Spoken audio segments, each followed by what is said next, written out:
കേന്ദ്ര മന്ത്രാലയങ്ങളിൽ lateral entry വഴിയുള്ള ഉന്നത ഉദ്യോഗസ്ഥ നിയമനം നിർത്തലാക്കി കേന്ദ്ര സർക്കാർ. സഖ്യകക്ഷികളുടെ സമ്മർദ്ദത്തിന് വഴങ്ങിയാണ് തീരുമാനമെന്ന് സൂചന. പ്രസിദ്ധീകരിച്ച പരസ്യങ്ങൾ പിൻവലിക്കാൻ പേഴ്സണൽ മന്ത്രാലയം UPSCക്ക് നിർദ്ദേശവും നൽകി. രാധാകൃഷ്ണൻ ഘടകകക്ഷികൾ അതിശക്തമായ എതിർപ്പ് ഉന്നയിച്ചാണ് KC ത്യാഗം പരസ്യമായ പ്രതികരണം നടത്തിയതാണ്. രാഹുൽ ഗാന്ധി പറഞ്ഞത് OBC-ക്കാർക്കും ദളിതർക്കും ആദിവാസികൾക്കുമെതിരായ ആക്രമണമാണെന്ന് പറഞ്ഞു. സർക്കാർ നിർബന്ധിതമാവുകയാണ് അല്ലേ?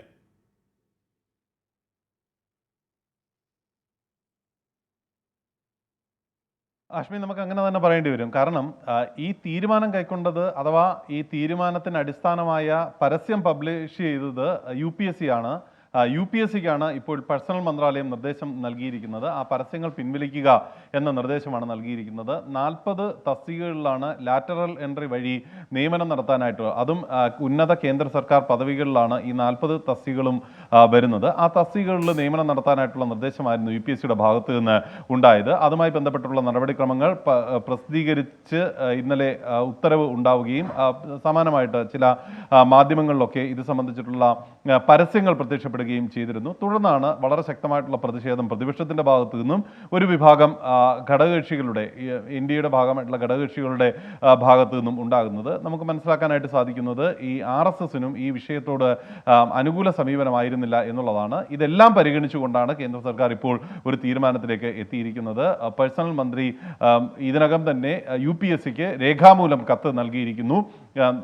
നൽകിയ പരസ്യങ്ങളെല്ലാം പിൻവലിക്കാനാണ് നിർദ്ദേശം നൽകിയിരിക്കുന്നത്. ഈ തസ്തികകളിൽ ലാറ്ററൽ എൻട്രി വഴി ഉള്ള പ്രവേശനം വേണ്ട എന്ന ഒരു തീരുമാനത്തിലേക്ക് കേന്ദ്ര സർക്കാർ എത്തിയിരിക്കുന്നു. നമുക്കറിയാവുന്നതുപോലെ തന്നെ വിവിധ കേന്ദ്ര സർക്കാർ തസ്തികകളുമായി ബന്ധപ്പെട്ട് പരിശോധിക്കുന്ന ഘട്ടത്തിൽ ഈയിടെ തന്നെ സുപ്രീം കോടതിയുടെ ഭാഗത്ത് നിന്ന് തന്നെ വലിയ രീതിയിൽ ഈ ക്രമരഹിതമായിട്ടുള്ള നിയമനങ്ങളാണ്, അഥവാ സ്ഥിരമല്ലാത്ത വിധത്തിലുള്ള നിയമനങ്ങളാണ് നടന്നിരിക്കുന്നത് എന്നതടക്കമുള്ള നിരീക്ഷണങ്ങൾ ഉണ്ടാവുകയും താൽക്കാലികക്കാരാണ് കൂടുതലും ഈ കേന്ദ്ര സർവീസുകളിൽ ഇപ്പോൾ ഉള്ളത് എന്നതുൾപ്പെടെയുള്ള വിലയിരുത്തലുകൾ ഉണ്ടാവുകയും ചെയ്തിരുന്നു. അതിൻ്റെ അടിസ്ഥാനത്തിൽ ഈ വിഷയവുമായി ബന്ധപ്പെട്ട് അഥവാ UPSC വഴി തന്നെ ലാറ്ററൽ എൻട്രി നടത്തുന്ന ഒരു സാഹചര്യം ഉണ്ടായാൽ സുപ്രീം കോടതിയിൽ കേസടക്കം വരാനായിട്ടുള്ള നടപടിക്രമങ്ങൾ ഏതാണ്ട് സുപ്രീം കോടതിയിൽ ഈ കേസ് ഇത് ചോദ്യം ചെയ്തുകൊണ്ട് ഹർജി സമർപ്പിക്കാനായിട്ടുള്ള നടപടി ചില സംഘടനകളൊക്കെ ആരംഭിക്കുകയും ചെയ്തിരുന്നു. അങ്ങനെയുള്ള ഒരു പശ്ചാത്തലത്തിൽ കേന്ദ്ര സർക്കാരിന് കൂടുതൽ പ്രതിരോധത്തിലാക്കുന്ന ഒരു തീരുമാനമായിട്ട് ഇത് മാറും എന്നാണ് കേന്ദ്ര സർക്കാർ വിലയിരുത്തിയത്. അതിൻ്റെ അടിസ്ഥാനത്തിലാണ് ഈ തീരുമാനം ഉണ്ടായത്. അഗ്നിവീർ പദ്ധതിക്ക് തുടർച്ച എന്ന രീതിയിൽ ലാറ്ററൽ എൻട്രി